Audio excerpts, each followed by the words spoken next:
안녕하세요. 승리한상 가족 여러분. 오늘은 창세기 37장 12절에서 41장 36절까지 함께 묵상하는 위크스터디 15번째 시간입니다. 승리한상은 말씀 중심 예배 중심의 성경 전문 교사를 양성하기 위해서 만들어진 성경 공부 교재입니다. 승리한상은 2017년 9월 창세기 37장에서 50장까지의 말씀, 창세기 마지막 부분을 함께 묵상하고 있습니다. 승리한 삶은 발행이신 박유일 목사님의 구속사로 조망한 성경 연속 강해집을 통해서 편집이 되어 있습니다. 지금 현재 강해집은 신약을 완간하는 예 구약의 완간을 위해서 계속 진행하고 있습니다. 현재 최근에 나온 것은 소선지서가 8권으로 완간되었고 시편이 9권, 다니엘서가 2권으로 완간되어 있습니다. 그리고 창세기가 6권으로 완간될 예정이 있습니다. 저희들 주일로 업로드되는 위크스터디를 통해서는 오늘 말씀은 창세기 전체 구조를 보고 있습니다. 구조를 통해서 본다는 것은 성경을 꼼꼼하게 있는 그대로를 보면서 그 안에 있는 하나님의 말씀의 본뜻이 무엇인지를 찾아가는 훈련을 하는 것입니다. 자, 창세기 전체의 내용에서 우리 원시 역사에서는 하나님께서 우리의 창조의 하나님이시고 구원의 하나님이심을 우리에게 분명히 보여줍니다. 이 창조와 구원의 역사 속에서 우리에게 독특한 한 가지, 다른 피조물과는 다른 한 가지를 보여주시는 그것이 바로 언약의 관계라는 것입니다. 하나님께서 언약의 관계, 즉 말씀으로 우리와 함께 하시고 계신다는 겁니다. 말씀에 기초하여서, 말씀을 기준으로, 즉 하나님께서 이 창조 안에서도 보여주시고 말씀을 통해서도 보여주시는 건 뭐냐면 하나님에 대한 바른 지식입니다. 하나님에 대한 바른 이해입니다. 그것을 우리가 질서라고 표현하기도 하고 때로는 이것이 이제 율법의 형태로 있어서 율법이라고 표현하기도 합니다. 그러나 그 안에 근본적인 내용은 바로 복음이라는 겁니다. 바로 하나님께서 우리를 하나님의 자녀 삼으시고 백성 삼으시고 우리를 통해서 일하기를 기뻐하신다는 것입니다. 그것을 우리가 함께 보면서 이 역사 안에서 하나님의 구체적인 구원의 역사를 이제 실현해 나가시는 것을 보게 됩니다.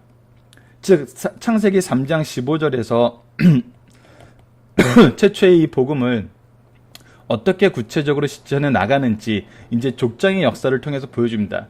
그 첫 번째 인물로서 우리에게 소개되고 있는 것이 바로 아브라함입니다. 그 아브라함에게 한 모든 언약의 성취는 바로 이삭에게 계승되었습니다.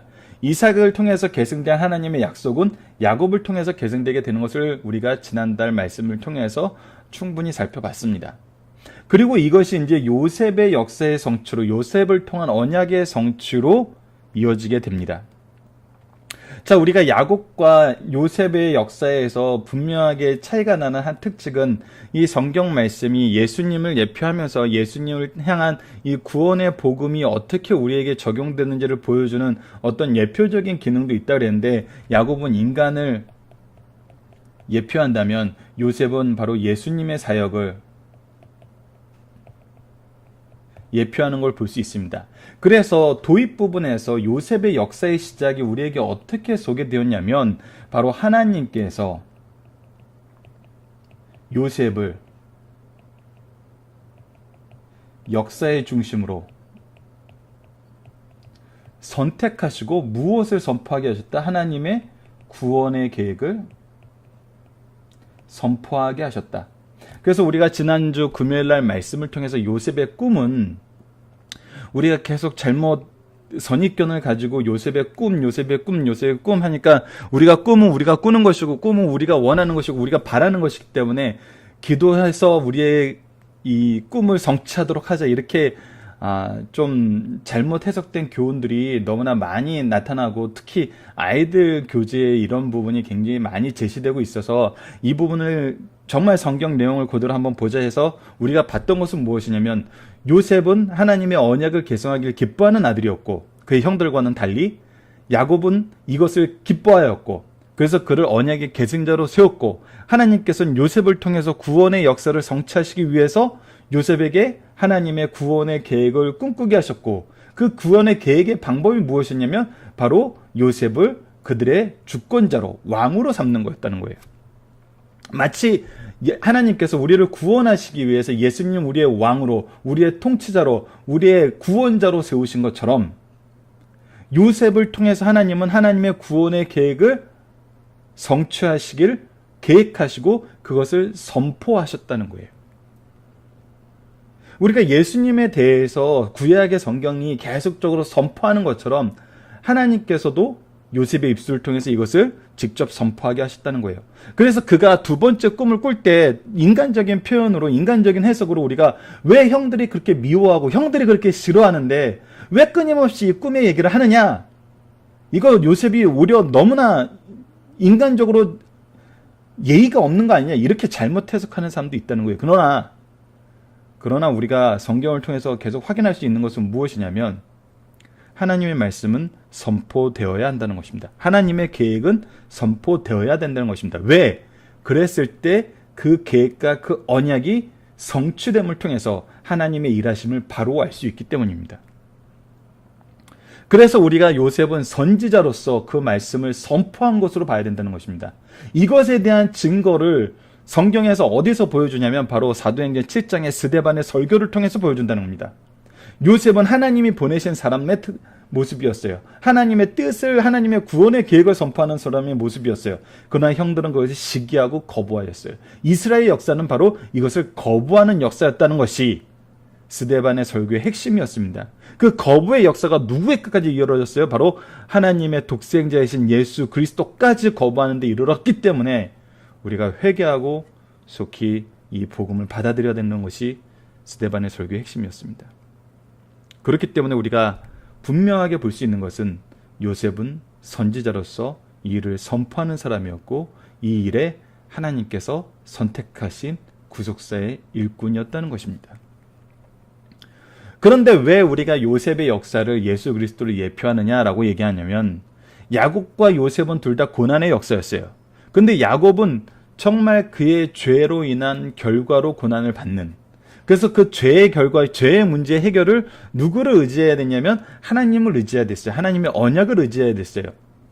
그 모습을 보여준다면 요셉은 자신이 하나님의 뜻에 의해서 세움받고 이 언약을 순종하려고 하는데 고난을 받는, 즉 그의 죄가 드러나는 것이 아니니 그를 시기하는, 복음을 거부하는 하나님의 백성들의 또 죄악 세상의 공격으로 고난을 받는, 마치 무지하신 예수님의 예표하는 모습을 우리에게 너무나 잘 보여준다는 거예요.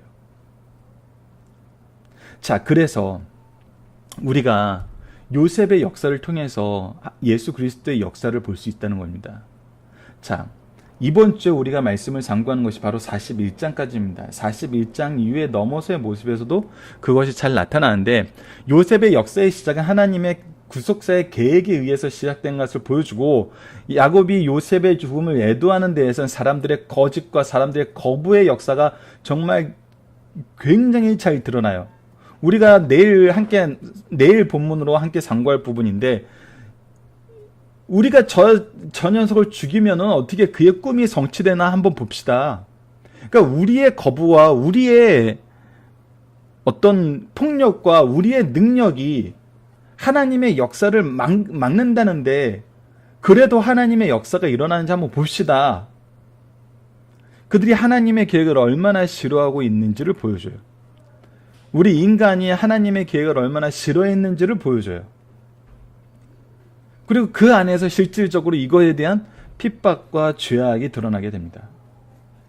마치 예수님이 이 땅에 오셔서 공생애를 시작하셨는데 끊임없이 거부하고 끊임없이 반대하고 끊임없이 예수님을 책잡기 위해서, 예수님을 넘어뜨리기 위해서 유혹했던, 광야에서의 예수님을 시험했던 사탄의 역사가 끊임없이 반복되었던 것을 우리가 볼 수 있어요.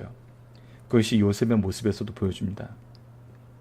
그러면서도 굉장히 독특한 내용을 가지고 있는 것이 바로 3번에 해당하는 막간이라고 표현된 이 유다에 대한 부분입니다.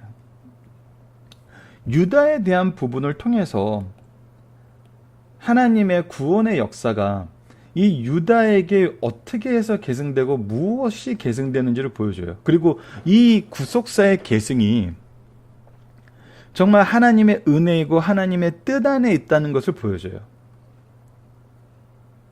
그래서 우리가 이 세상에 살면서 무엇을 소망해야 되고 또 이 요셉 이후에 하나님의 구속사의 계획이 어떻게 계승되는지를 이 유다의 지도자됨을 통해서, 지도자로 축복됨을 통해서 우리에게 다시금 바라보게 한다는 겁니다.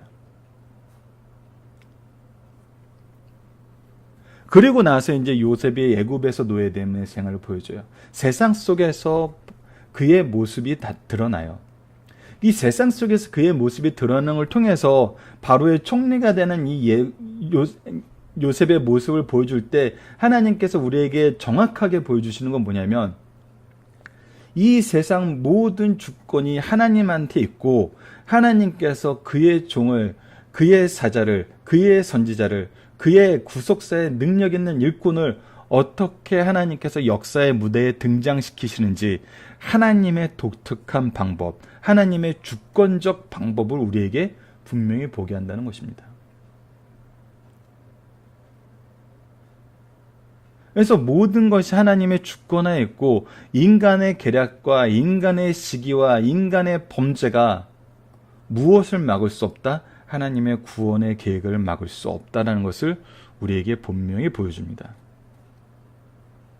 그리고 나서 이 뒷부분 우리가 다음 주에 좀 더 심도 있게 볼 거지만 무엇이 드러나냐면 바로 하나님의 구원의 계획이, 요셉에게 주셨던 바로 그 꿈이 어떻게 성취되는지, 하나님의 구원의 계획이 누구를 위해서 왜 주어진 거였는지, 우리가 지난 금요일날 미리 상고해 봤지만 요셉의 45장 말씀을 통해서 6장에서 8장까지의 말씀을 통해서 우리가 뭘 볼 수 있었어요? 45장 6절에서 8절까지를 통해서 요셉의 고백을 통해서 내가 이 자리에 온 것은, 나에게 이 꿈을 주신 것은 나로 하여금 여러분들을 구원하기 위한 하나님의 능력이고 사랑이었다는 거예요. 즉 자기가, 형들은 요셉이 왕이 되는 거에 대해서, 그들의 주권자가 되는 거에 대해서 시기하고 질투하고 미워하고 거부하고 죽이려고 했지만, 요셉이 이 자리에 있게 된 거, 하나님께서 그것을 계획하신 것은 바로 형제들을, 가족들을, 사람들을 구원하기 위한 하나님의 사랑의 통로였다는 것입니다. 즉 요셉이 성장하고 요셉이 리더가 된 것이 요셉을 위한 것에서 끝나는 것이 아니라 더 중요한 것은 바로 형제들을 위한, 그 가문을 위한 구원의 계획, 즉 요셉을 선택한 것은 요셉보다 정말 형제들을 더 사랑하는 하나님의 계획이 있었다는 것을 분명히 선포하는 것을 볼 수 있었습니다. 자, 예수님께서 우리의 왕으로 이 땅에 오시고 우리의 왕으로서 죽으시고 부활하신 것은 예수님을 높이기 위한 것이 아니라 예수님도 기꺼이 주시면서 우리를 더욱 사랑하시는 하나님의 사랑과 은혜와 능력을 우리에게 보여주신 거란 겁니다.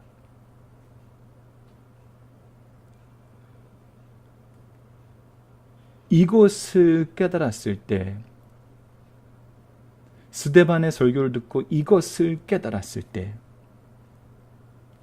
베드로의 설교를 듣고 회개하는 역사가 있었으면 좋았지만 오히려 그때에도 이 복음을 거부하고 스데반을 죽이는 데까지 간 유대인들이 있었어요.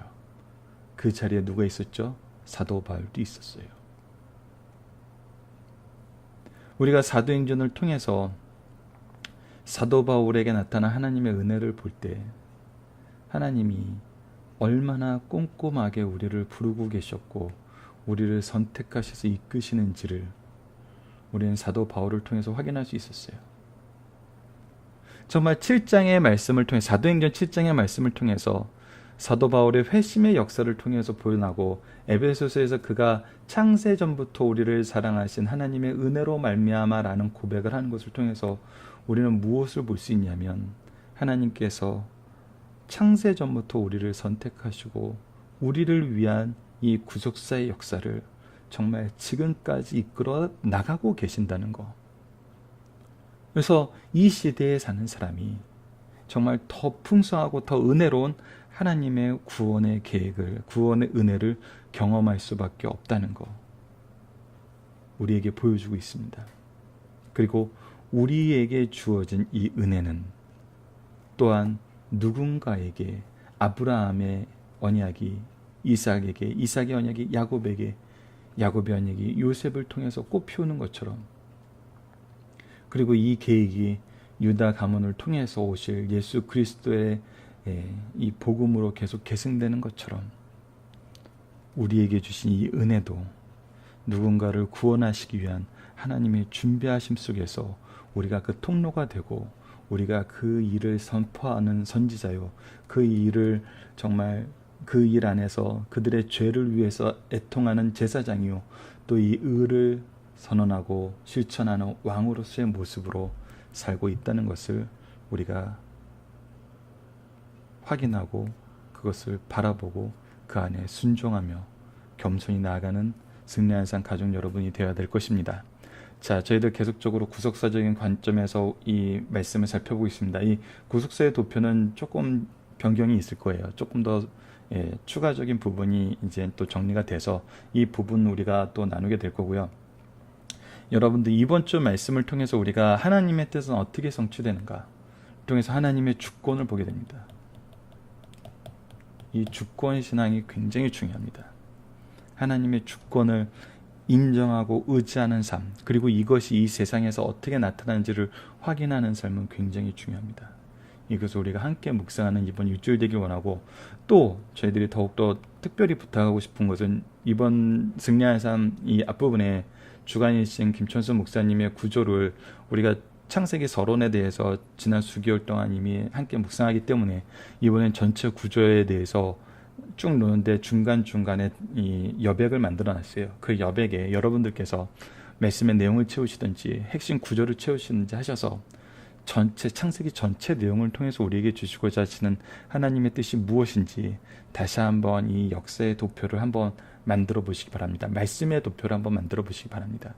그럼 여러분들께서 이것을 가르치는데 굉장히 효과적이고, 다음에 다시 창세기의 말씀을 통해서 창세기의 말씀을 또 성경 말씀이 너무나 놀라운 것은 뭐냐면요, 창세기에서 가르쳐주는 구속사가 요한계시록에서 가르쳐주는 구속사와 다르지 않아요. 오히려 그 내용의 깊이와 높이와 넓이와 이 길이가 훨씬 더 풍성함을 보여주지 다르지 않아요. 그래서 우리가 창세기를 잘 정리를 해놓으면은 나중에 출애굽기를 볼 때도 민수기, 신명기, 여호수아, 이 구약의 전 성경 내용과 신약의 성경을 볼 때도 분명히 연결돼요. 여러분들 이번에 창세기 내용을 정리를 하시고요. 다음 달부터 이제 신약으로 다시 넘어가서 고린도 전후서를 이제 남은 10, 11, 12월 달에 살펴보게 되는데, 정리한 내용으로 비교해서 보세요. 훨씬 더 말씀의 풍성함을 여러분들이 경험하게 될 것입니다. 오늘 위크 스터디 말씀은 이걸로 마치겠습니다. 감사합니다.